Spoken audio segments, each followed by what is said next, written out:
नमस्कार, यश data news से मैं रोशनी दुबे आप सभी को बताना चाहते हैं कि आज एक प्रेस कॉन्फ्रेंस हुआ था गांधी भवन में, जहां पे सचिन सावंत जी आए थे, जो कांग्रेस के स्पोक पर्सन है। उन्होंने बहुत सारी बातें की है कांजूमार्ग के बारे में। मोठ्या प्रमाणामध्ये फडणवीस सरकारनं आणि भारतीय जनता पक्षानं मुंबईकरांचा विश्वासघात केलेला आहे, हे काल आपण पत्रकार परिषदेमध्ये पाहिलं।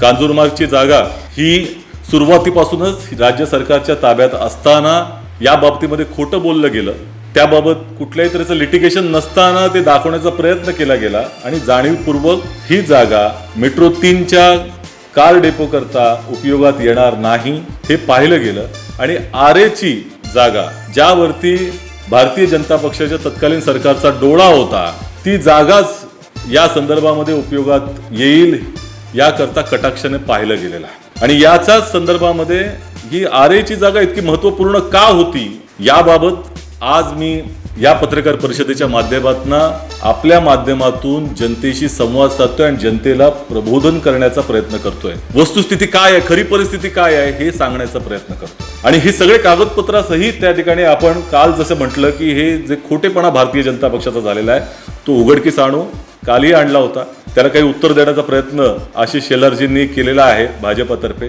तोही किती खोटा आहे हे आजच्या पत्रकार परिषदेमध्ये पहिली माझी जी काही भूमिका मांडल्यानंतर मी करणार आहे। सगळ्यात महत्त्वाचं म्हणजे काल मी सांगितलं की कांजूरमार्ग येथे कार डेपो अस्तित्वात यावं, मेट्रो 3चं मेट्रो 6चं एकत्रितपणे, ही भूमिका 2015-16 पर्यंत फडणवीस सरकारची स्वतः होती। या अनुषंगानं अश्विनी भिडेंचं पत्र मी दाखवलं, त्याच पद्धतीनं तत्कालीन सरकारनं फडणवीस सरकारनं जी एक्सपर्ट कमिटी नेमली होती त्यांचाही त्या ठिकाणी अहवाल हाच होता की ते या संदर्भामध्ये कांजूरमार्गची जागा योग्य ठरणार आहे। असं असताना त्या एक्सपर्ट कमिटीच्या अहवालामध्ये एक रायडर टाकण्यात आलं होतं की 3 महिन्यामध्ये जर राज्य सरकारनं ही जागा दिली नाही तर तुम्ही आरेच्या कारशेडवरती काम सुरू करण्याचा प्रयत्न करा। 3 महिन्याचा विषय नाही, 3 महिन्यामध्ये नाही, जर राज्य सरकारने जागा दिली नाही तर राज्य सरकारला ही अट टाकण्यात आली होती की 3 महिन्यामध्ये यावे, आणि जर दिली नाही राज्य सरकारनं, म्हणजे त्याचा 3 महिन्याचा विषय नव्हता, तर ती जागा आरेच्या वरती तुम्ही करू शकता।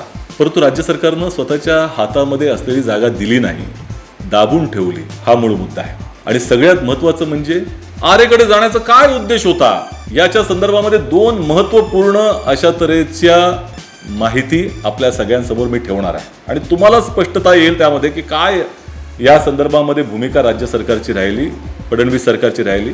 तर सगळ्यात महत्त्वाचं म्हणजे तांत्रिक समितीचा जो अहवाल होता, त्या अहवालामध्ये जर राज्य सरकारनं जागा दिली नाही, राज्य सरकारकडनं जागा मिळू शकली नाही, तर तुम्ही आरेमध्ये काम करू शकता, परंतु 30 हेक्टर जागा जी आहे त्याच्याऐवजी 20.82 हेक्टर जागेमध्येच तुम्हाला काम करावं लागेल।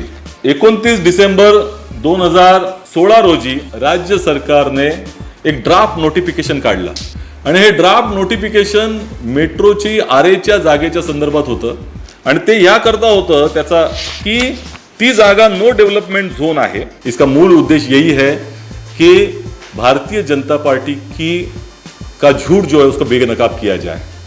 उन्होंने मुंबईकरों की भावनाओं के साथ खेला है, निश्चित तौर पर मुंबईकरों को पूरी तरह से गुमराह किया, उनके साथ विश्वासघात किया। और कल पत्रकार वार्ता के जो पहले चरण में मैंने खुद स्पष्ट किया था कि जो जगह कांजूरमार्ग की थी वही प्लान में थी, वही फडणवीस सरकार का प्लान था, अचानक उसको बदलने का कारण क्या था ये आज हमको इस पत्रकार वार्ता में आपको बताने की कोशिश हमने की है।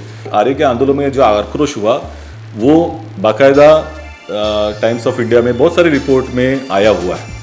यह आक्रोश होने के बाद सरकार ने दिखाने की कोशिश की नहीं, ये हम लोग कमर्शियल नहीं करेंगे, हम अभी बदल रहे हैं, और ये माननीय देवेंद्र फडणवीस जी ने भी कहा कि नहीं इसमें कमर्शियल नहीं होगा। और उसके तहत अंतिम जो नोटिफिकेशन निकला, जो सूचनाएं आने के बाद, उसमें सिर्फ कार डेपो और अलाइड एक्टिविटीज करके लिखा गया है।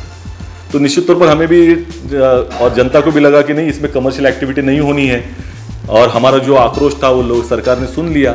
लेकिन इससे पहले ये एक स्क्रिप्टेड शो था, एक स्टेज शो था। इसका कारण है कि वॉर रूम की 2016 की मिनट्स हमारे पास है, जिसमें देवेंद्र फडणवीस जी जो विकास काम जो पूरे मुंबई में और राज्य में हो रहे हैं उसका जायजा लेते हैं, और उसमें मेट्रो 3 प्रोजेक्ट के कार डेपो के बारे में चर्चा हुई और उसमें उन्होंने कहा था, वो निर्देश दिए थे 2016 में ही कि ये डेपो को आप डेपो एंड रिलेटेड एक्टिविटीज में नोटिफाई करें पहले। आशीष शेलार जी ने मैंने जो मेरी पत्रकार वार्ता की थी उसके बारे में उन्होंने कुछ कागजात जारी किए हैं और उन्होंने कहा है कि ये 2600 करोड़ की रकम कहां से आई। उसके लिए उन्होंने जो स्पष्टीकरण दिया है कि सिविल एप्लीकेशन 2521/2015 ये राज्य सरकार ने जहां लिटिगेशन चल रहा है हाईकोर्ट में डाला था और उसके तहत ये मांग की थी कि 101 एकड़ की जो जमीन है ये हमें लिटिगेशन फ्री करके दिया जाए। और एजीपी का एक खत आया है बाकायदा जो रेवेन्यू सेक्रेटरी को, और रेवेन्यू सेक्रेटरी को उन्होंने ये लिखा है कि न्यायालय में चर्चा ये हुई कि अगर ये जो जगह 101 एकड़ जगह जो हमारा दावा है लेकिन वो लिया जाए, एक उसके बगैर कार प्रोजेक्ट नहीं हो सकता कार डेपो का, वो अगर लिटिगेंट जो है वो सुरेश बाफना जी है उनका अगर क्लेम उस पर निकलता है तो क्या करोगे। तो राज्य सरकार की तरफ स्पष्ट किया गया कि अगर उनका क्लेम निकलता है तो हम उसका पैसा देंगे। आपको बता दें कि उनका ये कहना था कि इसका मूल उद्देश्य ये है कि बीजेपी को बेनकाब करना, और उनका ये भी कहना था कि महाराष्ट्र के लोगों के साथ खेला गया है और उनको गुमराह किया गया है। उन्होंने स्पष्ट रूप से ये कहा है कि जो कांजूमार्ग का जगह था उसका अचानक से प्लानिंग क्यों बदला गया है। बहुत सारी बातें की। यश डेटा न्यूज से मैं रोशनी दुबे।